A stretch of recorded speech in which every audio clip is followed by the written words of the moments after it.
একটা যদি ভাঙে তাহলে কি হবে? সবাই বলবে লতিফ সরকার তার মেয়ের যৌতুকে ভাঙা জিনিসপত্র দিয়েছে।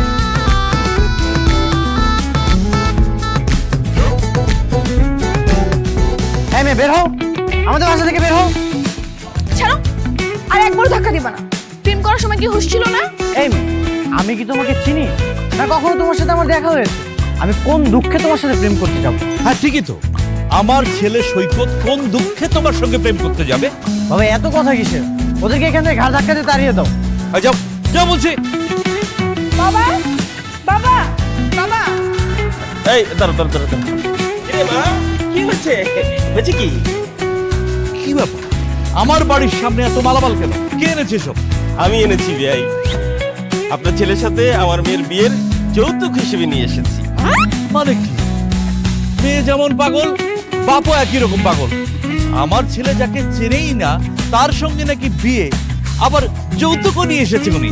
দেখেন শ্বশুর আব্বা, আপনি একদম আমার বাবাকে পাগল বলবেন। আপনার ছেলে আমার সাথে প্রেম করছে, এটাই সত্যি। আমার ছেলে যে তোমার সঙ্গে প্রেম করেছে তার প্রমাণ কি? প্রমাণের কি অভাব আছে নাকি? হাজার প্রমাণ আছে। ফেসবুকে হাজার হাজার মেসেজ। আপনার ছেলে যে আমাকে দিন রাত কতবার আই লাভ ইউ বলতো তার কোনো হিসাবই নেই। হিসাবই নেই। মিথ্যা কথা বাবা, আমি কখনো কোনো মেয়েকে ফেসবুকে আই লাভ ইউ বলি। বলনি তাই না? আচ্ছা ঠিক আছে, দাঁড়াও।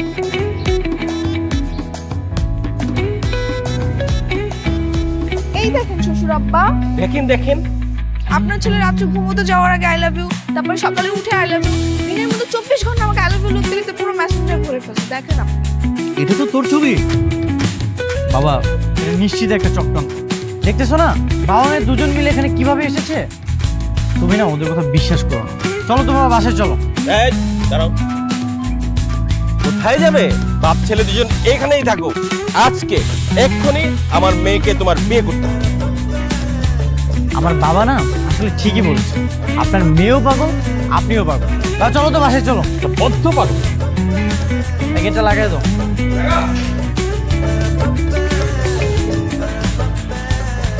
এখন আমার কি হবে বাবা? ওরা তোমাকে স্বীকার করলো না। কাঁদিস না মা, কাঁদিস না। তুই কোনো টেনশন নিস না, এর শেষ আমি দেখেছি। এই ছেলের সাথেই আমি তোর বিয়ে দিয়ে তারপর এখান থেকে যাব। কিন্তু কিভাবে? বাবার উপরে ভরসা রাখ, সব ঠিক করে দেবো। কাকা কালকে সব নামাবো না থাকবো? নামাও, নামায় এক পাশে গুছায় রাখো। ধরো ধরো ধরো ধরো ধরো ধরো। বিয়ের আগ পর্যন্ত আমরা এইখানেই থাকবো, ঠিক আছে?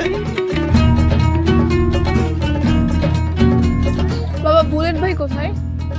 বুলেট, তাই তো, বুলেট কই? আচ্ছা থাক, ওর কথা চিন্তা করার দরকার নাই। আমরা যেহেতু এখানে থাকবো, এইখানে বসে সমস্ত প্ল্যান দুজনে মিলে ঠিক করে ফেলবো, ঠিক আছে? আয় এখন একটু দেখি কি অবস্থা, আয়।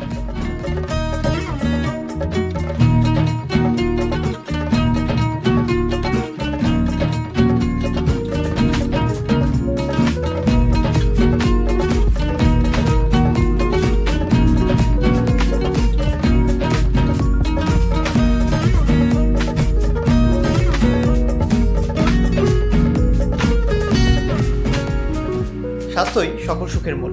Walking is also important to maintain your healthy living. কিন্তু যদি বলি আপনার স্বাভাবিক কাজ, খেলা, ব্যায়াম, এমনকি রান্না করার সময়ও আপনি হেঁটে টাকা উপার্জন করতে পারবেন কোনো রকম বিনিয়োগ ছাড়াই। শুধুমাত্র হাঁটাচলা করেই আপনি টাকা উপার্জন করতে পারবেন ওয়াক ক্লাব অ্যাপ থেকে। লিংক ডেসক্রিপশন বক্সে দেওয়া আছে। আর ফ্রিতে রেজিস্ট্রেশন করুন আমাদের দেওয়া প্রোমো কোডটি ব্যবহার করে। www.walkclub.com থেকেও আপনি অ্যাপটি ডাউনলোড করতে পারবেন। রেজিস্ট্রেশনের সময় আমার দেওয়া প্রোমো কোড YR8J প্রোমো কোডটি ব্যবহার করুন এবং রেজিস্ট্রেশনের সময় আপনার ফোন নাম্বার এবং ইমেইলটি সঠিকভাবে পূরণ করে সাইন আপ করুন। রেজিস্ট্রেশন সম্পন্ন করার পর অ্যাপটি ওপেন করে সোজ আইকনে ক্লিক করুন। তারপর আপনার ফেস স্ক্যান করে ভেরিফিকেশন করে ফেলুন।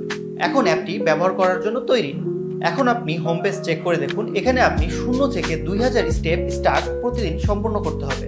টাস্ক কমপ্লিট করার পর সেভ টু ওয়ালেটে ক্লিক করে দেখুন আপনার রিওয়ার্ডগুলো। 4 দিন পর আপনি দেখে নিতে পারবেন আপনি কত টাকা পেয়েছেন এবং কত ক্যালোরি বার্ন করেছেন। This walk club is investment free and no any hidden charge. আপনি প্রতিদিন মাত্র 10 মিনিট সময় দিয়ে 400 থেকে 4000 টাকা ইনকাম করতে পারবেন। আর এই অ্যাপের ইনকাম দিয়ে আপনি নেটফ্লিক্স কিংবা মোবাইল রিচার্জ করে নিতে পারবেন। এছাড়াও সেরা 10 জনের জন্য 5000 ইন্ডিয়ান রুপি লোড কার্ড বিশ্বের যে কোনো জায়গায় থেকে এই অ্যাপটি ব্যবহার করে জিতে নিতে পারবেন। এছাড়াও অ্যাপটি আপনার বন্ধুদের কাছে রেফার করে 0.29 USD জিতে নিতে পারবেন। আরো বিস্তারিত জানতে আপনারা তাদের ওয়েবসাইটে ঢুকে টিউটোরিয়াল ভিডিও দেখে নিতে পারবেন। সুতরাং আর দেরি কেন, এখনই ডাউনলোড করে নিন। লিংকটি আমাদের ডেসক্রিপশন বক্সে এবং কমেন্ট বক্সে পিন করা আছে। এই বরাবর এইখানে ঢুকাও, এখানে ঢুকাও। হ্যাঁ ঢুকাও ঢুকাও ঢুকাও ঢুকাও। হ্যাঁ ফ্রিজটা কোথায় রাখবি রে মা?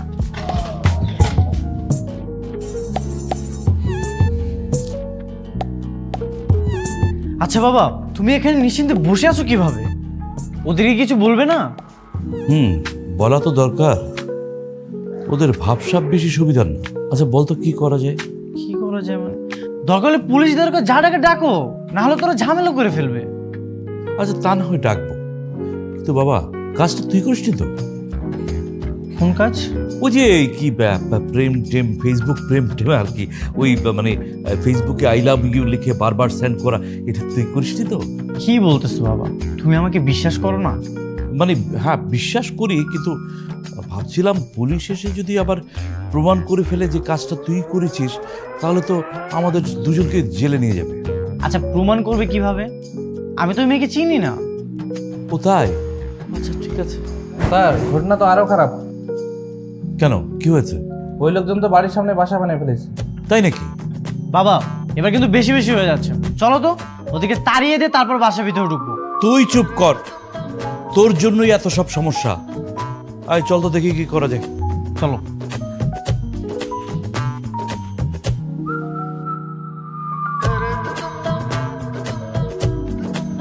বাবা সাবধানে, শর্ট খাবে কিন্তু। বললাম টিভির দরকার নেই। রে তুই আমাকে কি ভেবেছিস? গ্রামে থাকতে চুরি করে এরকম কত লাইন ব্যবহার করেছি। কিন্তু এটা গ্রাম না বাবা, এটা শহর। আরে এই জন্যই তো আরো বেশি সুবিধা। আমি যদি শহরে থাকতাম তাহলে সারা জীবন ফ্রি ফ্রি লাইন ব্যবহার করতাম। আচ্ছা শোন, কথা বেশি বলিস না, তুই একটু টিভির সামনে দেখ লাইনটা ঠিক আছে কিনা, দেখ তো ঠিক আছে। হ্যাঁ হ্যাঁ ঠিক আছে ঠিক আছে। কি বুঝলি? আবার চলে গেছে। কে এবার ঠিক আছে তো? বাবা দেখছো এদের অবস্থা? হ্যাঁ লতিফ এই যে ভদ্রলোক, আপনার বাড়াবাড়ি কিন্তু ধৈর্যের সীমা অতিক্রম করে যাচ্ছে। আপনি এখানে কি করছেন এসব? দেখেন শ্বশুর আব্বা, আপনি আমার বাবাকে ছাড় দিবেন। এই মেয়ে, তুমি বারবার আমার বাবাকে কেন শ্বশুর আব্বা বলে ডাকতেছো? ও মা, তোমার সঙ্গে আমার বিয়ে হলে আমার বাবা তোমার শ্বশুর হবে না? তোমাকে কে বিয়ে করবে? আমি তো তোমাকে বিয়ে করবো না। বিয়ে করবে না বললেই হলো, আলবাত বিয়ে করবে। আমি লতিফ সরকার দেখতে চাই কিভাবে তুমি আমার মেয়েকে বিয়ে না করে থাকো। আপনি কি তাড়াতাড়ি এখান থেকে সবকিছু নিয়ে বিদায় হবেন? এটা নিজের জমি পেয়েছেন নাকি? না আমার নিজের জমি না, তবে এই জমিতে আমার টাকার ভাগ আছে। এটা সরকারি রাস্তা, আমি গভর্নমেন্টকে ট্যাক্স দিয়ে এই দেশে বসবাস করি। ওরে বাপ রে বাপ, 2 টাকা ট্যাক্স দিয়ে দেখি পুরো দেশটাকেই কিনে নিচ্ছে। এই যে ভবিষ্যৎ স্বামী, দুদিন পর যে তোমার শ্বশুর হবে, তাকে তুমি এইভাবে কথা বলছো কেন? আপনারা কি যাবেন না পুলিশ ডাকবো? পুলিশ ডাকেন, আমিও পুলিশকে বলবো আপনার ছেলে আমার মেয়ের সাথে চিটারি করেছে। ঠিক আছে তাই করো, চলো তো বাবা আমরা থামাতে যাই। হ্যাঁ শ্বশুর আব্বা একটু কষ্ট করে যান, তাহলে আমাদেরটাও সুবিধা হবে। এমনিতেও আমরা একটু পর থানায় যেতাম, আপনি যদি পুলিশটা ডেকে আনেন তাহলে তো আমাদের জন্য খুব ভালো হয়। তার মানে আপনারা যাবেন না? আমরা যাচ্ছি। ধ্যাৎ, আর ভালোই লাগতেছে না, কোত্থেকে যে সব ঝামেলা এসে পড়েছে। বাবা আমার একটা কাজ আছে, কাজ থেকে এসে যেন আমি আর ওদের না দেখি। তোমাদেরকে তাড়ানোর ব্যবস্থা করো, আমি গেলাম। আরে চিন্তা করিস না, আমি দেখছি।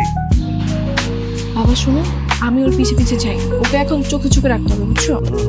ঠিক আছে তুই যা, টেনশন নিস না। বাবা গেলাম।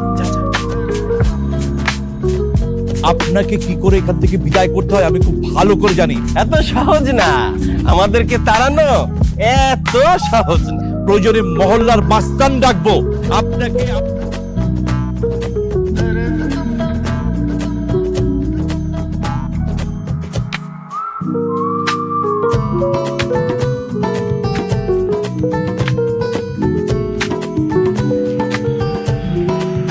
কিরে কিরে তুই আসছস? চা খাবি না কফি? রাখ তোর চা, মন মেজাজি ভালো নেই আবার চা। কেন কি হয়েছে তোর? আর বলিস না, কোথা থেকে কোন গ্রামের একটা মেয়ে এসেছে। কি বলে জানিস, আমি নাকি ওই মেয়ের সাথে ফেসবুকে প্রেম করেছি। বলিস কি তারপর? তারপর আর কি, এখন জিনিসপত্র নিয়ে আমার বাসার সামনে বসে আছে, আমাকে বিয়ে না করে যাবেই না। যাই হোক, সারা জীবন শুনলাম তুই কোনো প্রেম টেম করস না, আর এখন এইসব শুনতে হয়। তুই একটা মেয়ে মানুষের ভয় বেটা দৌড়ে আসতো দেখলাম তো, সেটা আমারই করতে আমি যাইতাম। আরে ওই মেয়ে তো একটা প্রতারক।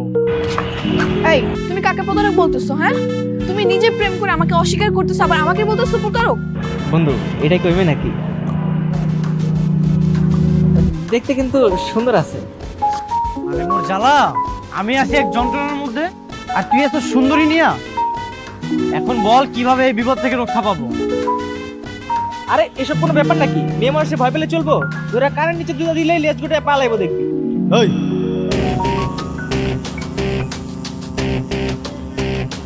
কে কখন লেজ ঘুরিয়ে পালাবে কি না পালাবে সেটা আমি দেখব। আপনি কে ভাই? আমি আমি বুলেট ফারুক। তো সবসময় বুলেট নিয়ে ঘুরে, তো তাই মহলার পোলা মানে আমারে বুলেট বলেছে। আপনি বুলেট ফেরানোর যাই হন, তো কি হয়েছে? কি হয়েছে মানে? জানো আমি কে? এলাকার যে কাউন্সিলর, এই কাউন্সিলরের বড় ভাই ছোট ভাই, ওই আমার ক্লোজ ফ্রেন্ড। আর এই মহলার কাটারি সবুজ আছে না, ওই কাটারি সবুজ হচ্ছে আমার ক্লোজ ফ্রেন্ড। আমার বোনকে যদি তুমি বিয়ে না করো, একদম টাইটটা ভাষায় দেবো। ভাই আমি কিন্তু কিছু করি নাই।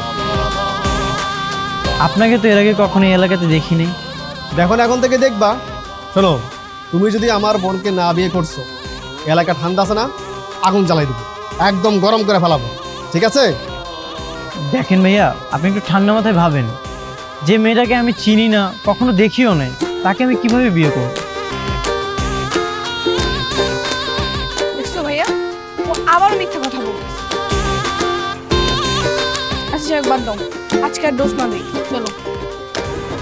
সবগুলারে দেখে রাখো।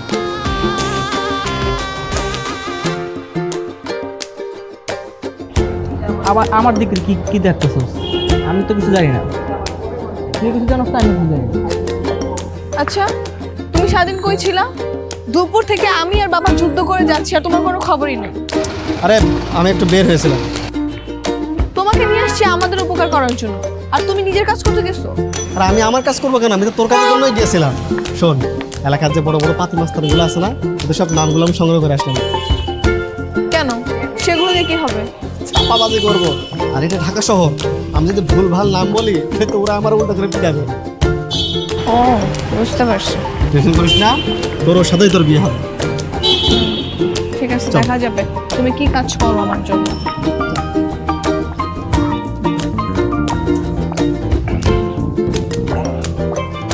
বাবা সাবধানে উঠো। বাবা তুমি তো বাইরে থেকে লাইন দিলেই পারতা, শুধু শুধু ভিতরে গেছো কেন?